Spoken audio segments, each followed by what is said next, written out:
Assalamualaikum warahmatullahi wabarakatuh.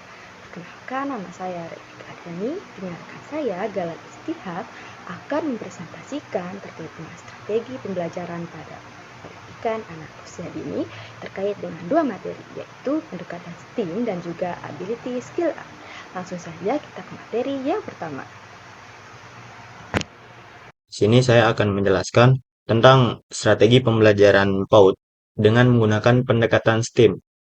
Nah, sebelum saya menjelaskan tentang apa sih itu STEAM, di sini saya akan membahas terlebih dahulu tantangan pendidikan abad 21 dan strategi memperoleh keterampilan abad 21. Nah, yang pertama ada tantangan pendidikan abad 21. Tantangan pendidikan abad 21 ini merupakan tuntutan agar siswa itu memiliki beberapa kemampuan, yaitu communication, collaboration, creativity, dan critical thinking. Di sini yang pertama ada communication. Ada beberapa alasan mengapa keterampilan komunikasi penting bagi siswa PAUD. Yang pertama, pengembangan bahasa. PAUD ini adalah masa penting dalam pembentukan bahasa dan kemampuan berbicara anak. Melalui interaksi dengan guru dan teman-teman sebaya, anak-anak PAUD belajar memahami dan menggunakan kata-kata baru, mengembangkan kosakata, dan memahami struktur bahasa. Yang kedua, ada ekspresi diri. Keterampilan komunikasi membantu anak-anak PAUD untuk belajar menyampaikan pikiran, perasaan, dan keinginan mereka dengan cara yang efektif. Ini membantu mereka dalam mengungkapkan kebutuhan mereka dan berbagi pengalaman dengan orang dewasa dan teman sebaya. Yang ketiga ada pembelajaran sosial. Komunikasi ini merupakan fondasi dari interaksi sosial. Melalui berinteraksi dengan teman sebaya dan guru, anak-anak PAUD belajar tentang aturan dan norma sosial, mengembangkan kemampuan berbagi, berempati, dan bekerja sama. Yang keempat, ada keterampilan mendengarkan. Komunikasi tidak hanya tentang berbicara, tapi juga tentang mendengarkan dengan baik. Anak-anak PAUD perlu belajar untuk memperhatikan dan memahami apa yang dikatakan oleh orang lain. Ini membantu mereka dalam mengikuti arahan, memahami cerita, dan berpartisipasi dalam percakapan. Eh, Keterampilan yang kedua yaitu collaboration. Berikut ada beberapa alasan mengapa keterampilan kolaborasi penting bagi siswa PAUD. Yang pertama, pengembangan keterampilan sosial. Melalui kegiatan kolaboratif seperti bermain bersama, berbagi mainan, atau bekerja sama dalam kegiatan seni, anak-anak PAUD belajar tentang berbagi, menghormati pendapat orang lain, dan bekerja sama dengan teman sebaya. Ini membantu mereka memahami pentingnya bekerja sama dalam interaksi sosial. Yang kedua, ada keterampilan komunikasi. Kolaborasi Kolaborasi memungkinkan anak-anak PAUD untuk berinteraksi dengan teman sebaya, mengungkapkan ide, dan memahami perspektif orang lain. Ini membantu dalam pengembangan keterampilan komunikasi dan pemahaman bahasa. Yang ketiga, pembelajaran timbal balik. Melalui kerjasama, anak-anak PAUD belajar memberikan dan menerima bantuan dari teman sebaya. Ini memperkuat keterampilan memberi dukungan dan kerjasama timbal balik yang merupakan dasar dari kolaborasi yang efektif. Dan yang keempat, pengembangan keterampilan problem solving. Ketika berkolaborasi dalam kegiatan bermain atau proyek, anak-anak PAUD dihadapkan pada situasi di mana mereka harus menemukan solusi bersama untuk menyelesaikan masalah. Nah, hal ini membantu dalam pengembangan keterampilan pemecahan masalah dan berpikir kreatif. Keterampilan yang ketiga yaitu ada creativity atau kreativitas. Di sini ada beberapa alasan mengapa keterampilan kreativitas penting bagi siswa PAUD. Yang pertama, pembangunan imajinasi. Keterampilan kreativitas membantu dalam pengembangan imajinasi anak. Melalui kegiatan bermain dan eksplorasi, mereka belajar untuk menggunakan imajinasi mereka untuk membuat cerita, bermain peran, atau membuat gambar. Yang kedua, ada stimulasi kognitif. Kreativitas merangsang berpikir kritis, pemecahan masalah, dan keterampilan pemikiran lateral. Anak-anak belajar untuk menemukan solusi yang inovatif untuk masalah yang dihadapi mereka dalam kegiatan sehari-hari. Yang ketiga, ekspresi diri. Kreativitas memberikan cara bagi anak-anak untuk mengekspresikan diri mereka secara bebas dan unik. Ini membantu mereka mengembangkan rasa identitas dan kepercayaan diri mereka. Yang keempat, ada kemampuan beradaptasi. Kreativitas melalui anak-anak untuk berpikir secara fleksibel dan adaptif, yang penting untuk menghadapi perubahan dan tantangan di masa depan. Di sini keterampilan yang keempat ada critical thinking. Di sini ada beberapa alasan mengapa anak-anak itu perlu mendapatkan perlu mempunyai keterampilan berpikir kritis. Yang pertama yaitu pembangunan kemampuan berpikir. Anak-anak PAUD dapat mulai mempelajari dan mengembangkan kemampuan berpikir kritis melalui pengalaman sehari-hari dan interaksi dengan lingkungan sekitar. Ini dapat membantu mereka dalam memahami hubungan sebab akibat, memecahkan masalah sederhana, dan membuat keputusan yang tepat. Yang kedua, peningkatan pemahaman. Keterampilan berpikir kritis ini membantu anak-anak dalam memahami informasi dengan lebih baik. Mereka belajar untuk mempertanyakan dan memproses informasi yang mereka terima, serta mengidentifikasi kesimpulan atau pola yang mendasarinya. Yang ketiga, pengembangan kemampuan logika. Berpikir kritis melibatkan kemampuan untuk menggunakan logika dan rasionalitas dalam mempertimbangkan berbagai pilihan dan konsekuensinya. Hal ini dapat membantu anak-anak PAUD dalam membuat penilaian yang masuk akal dan memahami urutan logis dan peristiwa atau kegiatan. Yang keempat, stimulasi kreativitas. Berpikir kritis juga dapat merangsang kreativitas anak-anak karena mereka diajak untuk melihat masalah dari sudut pandang yang berbeda dan mencari solusi yang inovatif. Nah, itu saja untuk tantangan pendidikan abad 21. Lalu yang kedua, strategi dalam memperoleh keterampilan abad 21.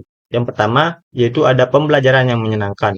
Jadi, kita sebagai pendidik harus memberikan pembelajaran yang menyenangkan bagi anak dan tentunya pembelajarannya tidak monoton. Yang kedua, interaksi dengan orang dewasa.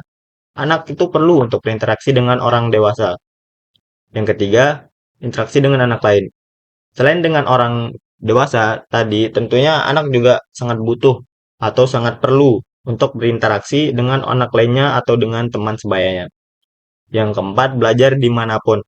Anak tidak hanya harus belajar di dalam kelas saja. Kita sebagai pendidik tentunya bisa mengajak anak-anak untuk keluar kelas dan bermain di luar. Itu juga merupakan salah satu proses dalam belajar. Baik, itu saja mungkin tentang strategi memperoleh keterampilan abad 21. Kemudian di sini saya akan menjelaskan tentang STEM. STEM di sini yaitu Science, Teknologi, Engineering, Art, dan Matematik. Yang pertama, Sains. Sains itu ada 3 macam. Ada sains fisik, sains makhluk hidup, dan sains bumi dan lingkungan. Yang pertama, sains fisik. Sains fisik ini meliputi wujud fisik dari benda. Melalui eksplorasi, anak belajar mengenai berat, bentuk, ukuran, warna, dan temperatur. Mereka juga mengeksplorasi bagaimana benda-benda bergerak dan berubah, misalnya es mencair, bola menggelinding, dan lain-lain. Anak belajar sains dengan mengamati dan memanipulasi benda di lingkungan sekitar. Yang kedua, ada sains makhluk hidup. Anak mengeksplorasi makhluk hidup, lingkar kehidupan, dan habitat tempat tinggal. Lalu guru mengajarkan lab science saat meminta anak untuk mengurus tanaman atau binatang. Yang ketiga, ada sains bumi dan lingkungan. Sains bumi dan lingkungan ini meliputi topik alam semesta untuk anak usia dini, meliputi lingkungan alam sekitar yang dapat dialami langsung oleh anak. Tujuannya yaitu untuk memahami dan menghormati alam sekitar. Yang kedua ada teknologi. Teknologi ini merupakan alat yang digunakan untuk memberikan kemudahan kepada pengguna. Anak mempelajari teknologi dengan cara menggunakan dan mengeksplorasi cara kerja alat-alat dan bahan tersebut. Yang selanjutnya, anak itu perlu Kenalkan pada keterampilan, konsep, pengetahuan, sikap, seperti dapat bekerja sama dengan teman sebayanya dan menggunakan alat teknologi secara bertanggung jawab. Yang ketiga ada engineering. Engineering ini merupakan bagian sains dan teknologi yang berhubungan dengan mendesain, rancang bangun penggunaan mesin, contohnya seperti anak membangun jembatan dengan balok. Anak mempelajari engineering dengan cara mengeksplorasi beragam teknik, menciptakan rancangan yang efisien, efektif, dan kreatif. Sehingga anak ini memiliki kemampuan berpikir rinci, kritis, fleksibel, serta mampu memecahkan masalah. Yang keempat ada art. Art adalah seni. Seni merupakan kegiatan mengungkapkan perasaan atau ungkapan diri. Seni bagi anak adalah proses kegiatan dalam mengungkapkan kegiatan perasaan yang berdasar bagi daya nalar dan perilakunya. Contoh kegiatannya yaitu musik, tari, gerak lagu, dan seni rupa, menggambar, montase, kolase, mozaik. Yang kelima ada matematika. Matematika ini mempelajarkan anak berdasarkan konsep matematika yang benar, menarik, dan menyenangkan. Menghindari ketakutan terhadap matematika sejak awal. Membantu anak belajar matematika secara alami melalui bermain. Contoh kegiatannya yaitu mencocokkan barang, mengelompokkan barang, seriasi, bilangan, pola, geometri, grafik, dan mengukur. Mungkin itu saja yang dapat saya sampaikan. Materi yang kedua yaitu ability skill up. Ability skill up merupakan kemampuan keterampilan seni, di mana dalam hal ini kita akan berfokus pada seni dalam mendongeng atau storytelling. Dalam storytelling itu disebut dengan bercerita. Yang lebih khususnya adalah oral storytelling, di mana dalam bahasa Indonesianya adalah bertutur. Tapi yang akan kita fokuskan adalah storytelling for kids atau kegiatan mendongeng. Kegiatan mendongeng tidak hanya pada saat kita menceritakan cerita fiksi, namun segala bentuk cerita dapat dikatakan mendongeng jika audiens atau pendengarnya merupakan kalangan dari anak-anak usia dini. Kegiatan mendongeng berkaitan dengan bercerita secara interaktif, di mana di dalamnya itu harus digambarkan terkait dengan penokohannya, lalu memeragakan kegiatan atau kejadian dan juga setting dalam kegiatan dongeng tersebut. Lalu yang terakhir adalah memvisualisasikan perasaan terkait dengan apa yang sedang diceritakan, apakah sedih, senang, marah, dan lain sebagainya, agar kesan dalam cerita tersebut dapat lebih sampai kepada anak-anak yang mendengarkan. Kegiatan mendongeng merupakan kegiatan bercerita sebanyak 100%, di mana dalam 100% tersebut dibagi menjadi 3 bagian. Yang pertama adalah bahasa tubuh, yang kedua adalah diksi, dan yang terakhir adalah intonasi, di mana dalam pembagiannya bahasa tubuh mendapatkan 55% bagian, diksi mendapatkan 7% bagian, dan intonasi mendapatkan 38% bagian. Kenapa demikian? Karena jika diksi yang difokuskan, maka misalnya kegiatan mendongeng ini berfokus hanya pada diksi. Lalu diksi yang digunakan adalah sangat monoton dan bahasa tubuh yang digunakan tidak terlalu banyak, maka apa yang akan disampaikan tidak akan tersampaikan secara 100%. Lalu, jika misalnya pemilihan kata atau diksi yang digunakan itu sudah cukup dipahami oleh anak-anak, namun dalam penggunaan intonasi sangat datar sekali, maka cerita tersebut juga tidak akan tersampaikan dengan baik kepada audiens atau anak-anak yang mendengarkan. Karena kegiatan mendongeng ditujukan kepada anak-anak, maka harus disesuaikan dengan gaya belajar yang dimiliki oleh setiap anak. Gaya belajar ini dapat dibagi menjadi beberapa bagian.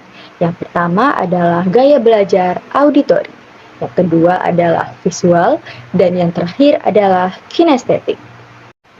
Yang pertama adalah gaya belajar auditori. Gaya belajar ini adalah gaya belajar yang biasanya di mana terganggu dengan kebisingan, dan juga membutuhkan suara untuk memahami.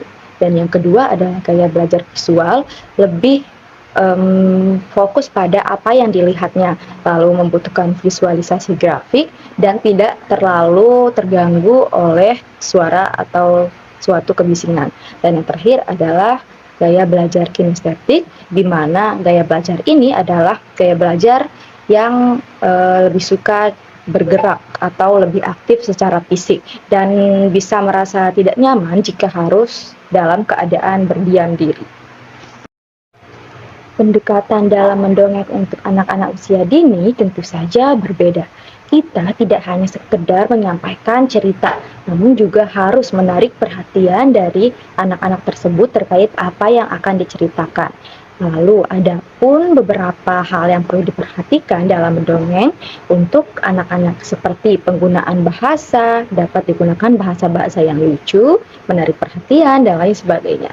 Lalu harus interaktif. Lalu yang ketiga harus dinamis dan penggunaan alat peraga yang menarik perhatian mereka.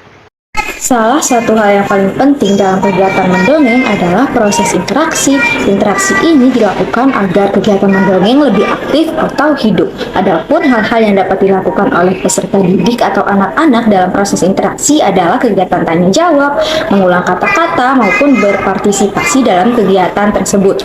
Lalu dalam hal lain juga repetisi sangat dibutuhkan agar anak-anak atau peserta didik dapat memperoleh informasi dengan lebih baik dari kegiatan mendongeng tersebut. Mungkin itu saja yang dapat kami sampaikan. Mohon maaf jika terdapat banyak kekurangan dalam penyampaian materi. Terima kasih atas perhatian Anda dalam menyimak materi yang kami sampaikan. Mungkin itu saja. Sekian. Assalamualaikum warahmatullahi wabarakatuh.